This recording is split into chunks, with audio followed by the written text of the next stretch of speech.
아수르의 수도 니느웨로 가서 그들의 죄가 가득하고 이제 곧 하나님이 심판하실 것을 외치라고 하는 하나님의 명령을 들은 선지자 요나가 정반대 다시스로 도망갑니다.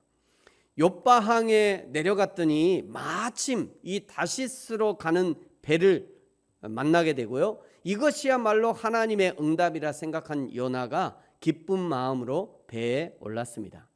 여러분, 마침이라고 하는 올무를 주의하셔야 합니다. 자기 합리화의 마침, 자기 변명의 마침, 자기 포장의 마침을 주의하셔야 한다고 말씀드렸습니다. 마침이라는 상황과 형편 따라가다가 그야말로 마침, 마칠 종자죠. 종치는 거예요. 마칠 종, 마침 따라가다가 진짜로 마침될 수 있습니다. 그런데 가만 살펴보면 이 마침은 요나의 해석입니다. 다시스로 가는 배는 원래부터 항상 그 시간에 출항했습니다. 그 항상 있었던 것을 요나가 불순종의 도구로 사용한 거죠. 하나님은 요나의 순종을 계획하고 기대하셨지만 그러나 요나는 불순종을 선택한 것입니다. 에덴 동산 중앙에 선악을 알게 하는 나무는 하나님이 아담과 계약을 맺을 때 거기 심으신 것이 아니라 이미 창조의 셋째 날부터 이미 거기서 자라고 있었습니다. 처음부터 거기서 무럭무럭 자라고 있었고 맛있는 실과를 맺고 있었을 것입니다. 그런 나무를 하나님이 언약의 징표로 사용하신 거죠. 그 전까지 아담과 하와가 수없이 지나다니면서 보기도 했을 것입니다. 그런데 아담과 하와가 뱀의 꼬임에 넘어가고 그들 속에 욕심이 들어가니 전혀 다른 나무로 보이기 시작한 것이죠. 창세기 3장 6절에 보면요, 여자가 그 나무를 본즉 어떻대요? 먹음직하대요. 그 다음에 또 어떻답니까? 보암직하답니다. 그 다음에 또요, 지혜롭게 할 만큼 탐스럽기도 한 나무였대요. 그 전에 그렇게 안 봤어요. 그전에는 그냥 좋은 나무다, 이쁜 나무다, 하나님이 심으신 나무다, 하나님의 창조의 작품이다 이렇게 생각했는데 욕심이 들어가니까 그때부터 먹음직스럽고 보암직스럽고 지혜롭게 할 만큼 탐스럽기도 한 그런 나무로 보여진 것이죠. 욥바항에 요나가 올라탄 그 배도 항상 그 시간에 거기서 출항하던 전기 화물선이었을 것입니다. 그런 배를 요나가 하나님의 뜻에 불순종하기 위한 도구로 선택한 것이죠. 여러분, 저와 여러분에게도 가치 중립적인 것들이 있죠. 시간은 가치 중립적입니다. 시간은 모든 사람에게 동일하게 주어집니다. 어떤 사람은 그 시간을 사용해서 이웃을 사랑하고 하나님을 사랑하고 하나님의 예배하고 하나님을 예배하고 자기를 좀 더 유용한 사람이 되게 하기 위한 도구로 사용합니다. 지금 학생들은 방학 기간일 텐데요. 이 방학 기간을 어떻게 사용하느냐에 따라 방학이 끝난 후 완전히 다른 사람이 되어 있을 거예요. 그러나 어떤 사람은 그 시간을 자기 욕심과 자기 욕망을 채우고 죽음과 같은 잠에게 내어주고는 시간이 없다고 투덜댑니다. 돈은 가치 중립적입니다. 헌금함에 넣는 돈은 거룩하고 자기를 위해서 쓰는 돈은 타락되었다. 그렇지 않다는 거예요. 통장에 있는 돈이나 헌금함에 있는 돈이나 돈은 똑같은 돈입니다. 그러나 어떤 사람은 자기에게 주어진 돈을 가지고 그 돈을 가지고 하나님의 가치를 실현하는데 사용하기도 하고 어떤 사람은 오직 자신의 욕망을 채우는 일에만 사용하려고 하는 것이죠. 결국 시간이나 돈이나 그 외 다른 것, 건강이나 직업이나 재능이나 그 가치는 모두 다 중립적이고 항상 거기에 있던 것들이죠. 그러나 그것을 취한 사람이 그것을 어떻게 사용하느냐에 따라 하나님의 영광을 드러내는 도구가 될 것인가 아니면 죄를 부추기는 도구가 될 것인가가 그것을 사용하는 사람의 의도에 따라 달라지는 것입니다. 사랑하는 성도 여러분, 저와 여러분에게 있는 가치 중립적인 인생의 도구들을 하나님의 영광을 위해서 사용하고 하나님께 순종하는 도구로 쓰임받을 수 있기를 예수님의 이름으로 축복합니다. 인간이 욕심이라고 하는 굴레를 벗어나서 하나님이 주신 자유를 만끽할 수 있도록 인간 안에 심어 놓으신 장치가 한 가지 있는데 그것이 바로 자족함이라고 하는 것입니다. 예수 그리스도 안에서 자족하기를 배운 바울의 행복한 고백을 들어보십시오.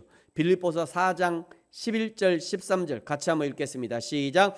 내가 궁핍함으로 말하는 것이 아니라 어떠한 형편에든지 나는 자족하기를 배웠노니 나는 비천에 처할 줄도 알고 풍부에 처할 줄도 알아 모든 일 곧 배부름과 배고픔과 풍부와 궁핍에도 처할 줄 아는 일체의 비결을 배웠노라.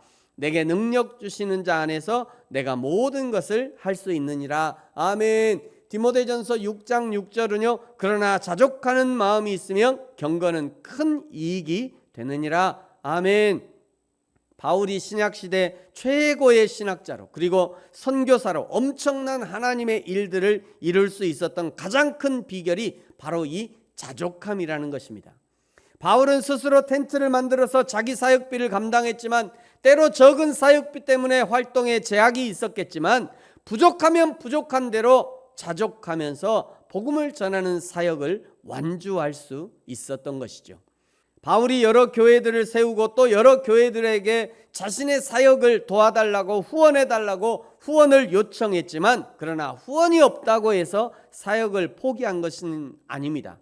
후원이 있으면 있는 대로 감사함으로, 후원이 없으면 부족하면 부족한 대로 감사함으로 사역을 감당했던 것이죠. 이것이 바울이 지속적으로 사역을 감당할 수 있었던 비결이 된 것입니다. 인간 행복과 불행의 가늠자가 바로 이 자족함인 것이죠. 하나님은 인간의 내면의 행복을 향해 갈 수 있도록 자족함이라는 나침반을 주셨건만 그러나 인간은 자족을 버리고 더 가지려고 욕심을 부리다가 불행을 향해 가는 것입니다. 요나가 하나님의 뜻에 불순종하기 위해 마침 다시스로 출항하던 배에 탑승합니다. 왜 이렇게 요나가 하나님의 명령을 수행하기가 죽기보다 싫었을까? 그냥 저 아수르가 이스라엘을 괴롭히고 앞으로 북이스라엘을 멸망시키는 그런 나라이기 때문에 그들에게 하나님을 전하기 싫은 것만이 아니었습니다. 더 근본적인 이유가 있는데요. 하나님이 아수르의 수도 니느웨에 가서 외치라는 것은 니느웨를 고치겠다고 하는 이 하나님의 의중이 포함되어 있었다는 것을 요나가 이미 알고 있었기 때문입니다. 요나 생각에 니느웨는 멸망해야 할 그야말로 지옥의 땔감 외에는 아무것도 아니었습니다. 니느웨 사람들은 구원받아야 할 창조문이 아니라 멸망해야 할 그냥 짐승 중에도 뱀과 같은 존재라고 생각한 거죠. 그런데 그런 니느웨에 하나님의 말씀을 전하면 그들이 회개할 것이 뻔하고 그 다음에는 하나님의 용서가 있을 것이 뻔하기 때문에 요나는 죽어도 니느웨에 가기 싫은 거예요. 그냥 저 니느웨는 그냥 멸망받아야 될 민족 외에 아무것도 아니은 거예요. 저 사람들은 하나님의 말씀을 받을 만한 그런 민족이 아니라고 생각한 거예요. 그래서 가기 싫은 겁니다. 그래서 하나님이 없다고 생각하는 다시스, 아수르의 정반대 다시스로 향해 가게 되는 것이죠. 요나가 탄 배가 출항합니다. 4절을 보십시오. 여호와께서 큰 바람을 바다 위에 내리심에 바다 가운데 큰 폭풍이 일어나 배가 거의 깨지게 된지라. 오늘 성경은요, 큰 바람을 바다 위에 내리신 분이 여호와 하나님이었다라고 분명히 말씀합니다. 그러면 이쯤에서 도망가는 요나에게 다시스로 가는 배를 만나게 하신 것도, 큰 바람을 내리신 것도, 배가 깨질 만큼 위험하게 하신 것도 여호와 하나님의 계획 안에 있었다는 것을 인정할 수밖에 없습니다. 여러분, 우리도 깨진 계획들, 깨진 인생의 파편들이 많이 있을 것입니다. 때로는 내 실수로 깨지기도 하고 때로는 하나님이 깨뜨리시기도 합니다. 하나님은 왜 우리 인생의 깨짐을 허락하시는가? 첫째는요, 불순종의 대가인 경우가 많이 있습니다. 우리 인생을 향한 하나님의 계획은 평안과 희망이라고 말씀하죠. 예레미야 29장 11절 같이 한번 읽습니다. 시작. 여호와의 말씀이니라. 너희를 향한 나의 생각을 내가 아나니 평안이요 재앙이 아니니라. 너희에게 미래와 희망을 주는 것이라. 아멘. 어떤 상황과 형편으로 시작되었고 지금 어떤 상황이든지 그 안에서 가장 좋은 결과를 주시려고 하는 분이 우리 하나님 아버지라는 것입니다. 그 중에 하나가 자족함이 포함되어 있는 거예요.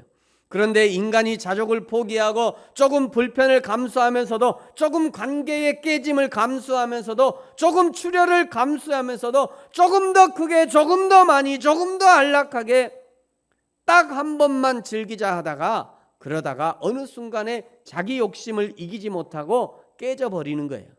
마치 악어를 삼키다가 뱉어져 버린 저 아나콘다처럼 말이죠.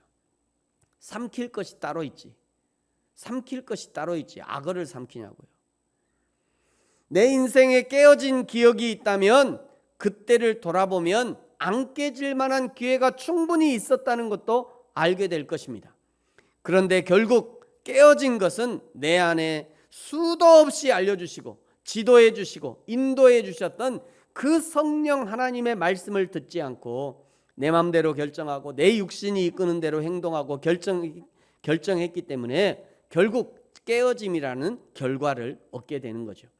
하나님은 왜 우리 인생에 깨어짐을 허락하시는가? 두 번째는요, 새 길로 인도하시는 하나님의 방법일 수 있습니다. 세상 모든 사람들에게 기본적으로 안정을 추구하는 욕구가 있죠. 제가 가끔 전라도 지역에 이렇게 운전하다 보면요, 저 많은 산과 들이 있는데 얼마나 산도 멋지고 들도 아름답고, 저는 이 전라도 지역이 너무 좋은 것 같아요. 산도 많고 들도 많고요, 평평하고, 또 얼마나 평평합니까? 나주, 김제, 평야가 얼마나 많은지 말이죠. 얼마나 살기 좋냐고요. 그런데 신기하게도 사람들은요, 마을이라고 정해놓고 거기 옹기종기 모여 사는 것을 좋아합니다. 왜 그럴까요? 그것이 안정감을 추구한다는 증거인 거죠. 인간은 가능하면 익숙한 일하고 익숙한 것 먹고 익숙한 사람들과 함께 살기를 좋아하고, 그래서 가능하면 흩어지지 않으려고 하는 것이죠. 문제는 흩어지지 않으면 새로운 일들을 경험하기 어렵다는 거예요.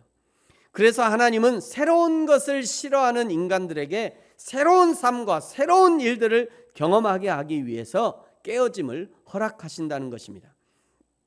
그러므로 사랑하는 성도 여러분, 하나님의 손이 우리의 인생 가운데 깨어짐을 경험하게 하실 때, 불순종으로 깨어졌다면 하나님 앞에 회개하고 순종을 결단해야 하고, 새로운 길로 인도하심이라고 믿어진다면 그때는 실망하고 좌절할 일만이 아니라 하나님의 새로운 일을 시작하실 것이라는 기대와 믿음과 소망을 잃지 말고 끝까지 하나님을 기대함으로 하나님의 새로운 일들을 경험하는 저와 여러분이 되어지기를 예수님의 이름으로 축복합니다. 요나가 탄 배를 하나님의 폭풍이 흔들기 시작합니다. 하나님이 흔드시니 4절에요, 배는 깨어져 가고, 5절에 큰 폭풍을 만난 사공들이 두려워하고, 6절에 선장도 두려워했는데, 그런데 요나는 5절 끝에 보면요, 배 밑창에서 깊이 잠이 들었답니다. 하나님이 다시스로 도망하는 요나를 깨우시려고 그 큰 바다를 흔들어 깨우시는데, 요나는 하나님의 마음에는 전혀 관심도 없이 잠을 자고 있는 거죠. 여러분, 아직도 기세등등한 코로나19라는 큰 폭풍이 3년째 전 세계와 대한민국을, 그리고 교회를 흔들어대고 있습니다. 어제 대한민국의 코로나 환자가 35,283명이 나왔습니다. 전 세계에서 대한민국이 7위의 발병률이에요. 아직도 코로나에 많이 걸리고요, 아직도 조심해야 합니다. 코로나가 기세등등하지만 그러나 한 가지 분명한 것은 이 팬데믹 역시 하나님의 손에 있다는 거예요. 도무지 끝날 것 같지 않은 이 코로나 폭풍을 일으키신 하나님이 깨어나기를 기대하시는 사람들은 누구일까? 하나님을 모르는 세상 사람들일까? 아니면 하나님의 뜻도 모르고 잠자고 있는 하나님의 사람들일까? 이 세상에서 하나님이 가장 관심을 갖는 사람들은 누구일까? 당연히 하나님을 믿는 하나님의 사람들에게, 당연히 하나님을 믿는 하나님의 자녀들에게 관심이 있고, 함께 하나님을 믿는다고 공동체로 모이는 교회 공동체에 가장 관심이 있는 것이죠. 그러니 적어도 우리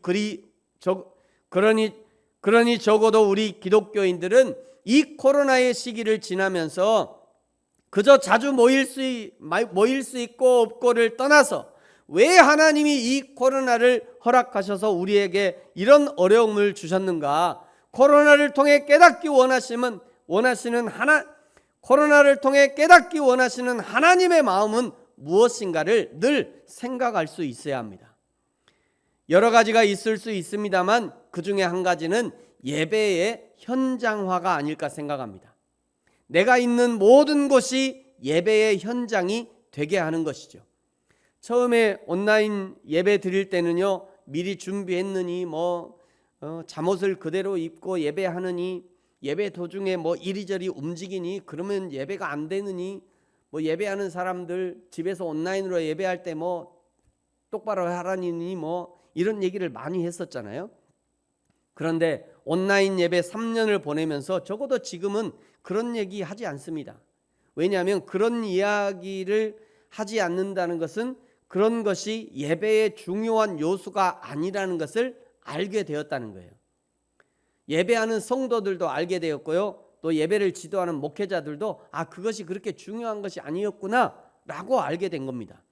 영으로 예배하고 진리로 예배한다는 말씀이 오직 외적 조건과는 그리 큰 상관이 없다는 것을 알게 된 거예요.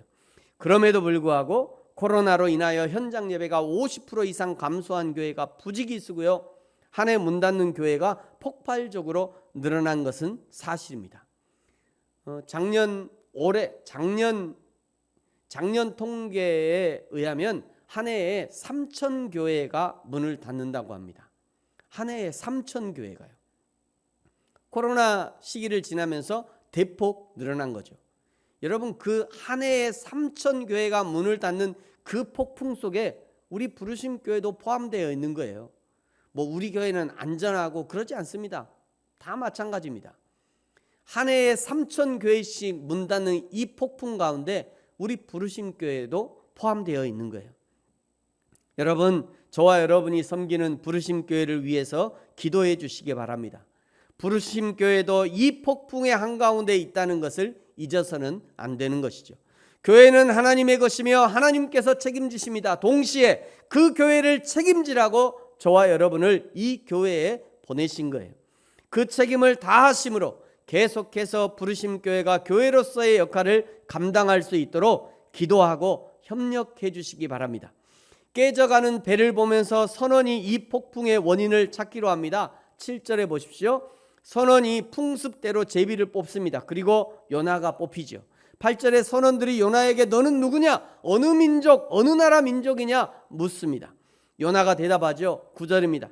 그가 대답하되 나는 히브리 사람이요 바다와 육지를 지으신 하늘의 하나님 여호와를 경외하는 자로라 하고, 요나의 대답을 들은 선원들이 요나의 폐부를 찌르는 팩트 폭격을 한마디 날립니다. 10절입니다. 다 같이 읽겠습니다. 시작. 자기가 여호와의 얼굴을 피함인 줄을 그들에게 말하므로 무리가 알고 심히 두려워하여 이르되 내가 어찌하여 그렇게 행하였느냐 하니라. 아멘.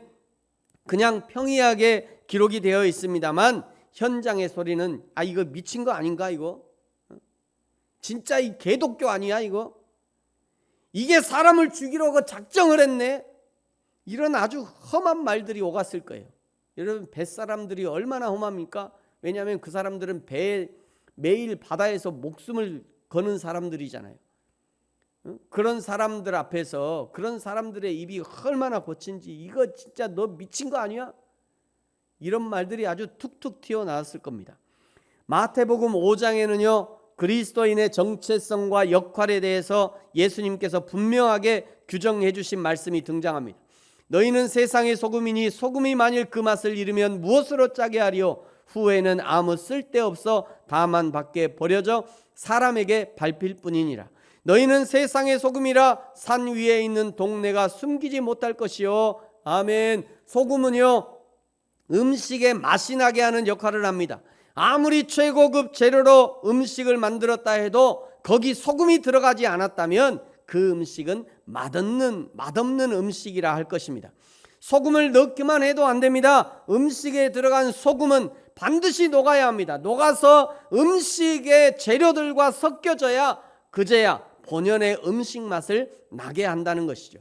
그리스도인은 세상 속에서 소금과 같은 존재여야 합니다. 그리스도인들이 세상으로 나가지 않고 항상 교회 안에 있기만 좋아한다면 세상은 여전히 맛없는 세상이 되고 말 것입니다. 그리스도인들이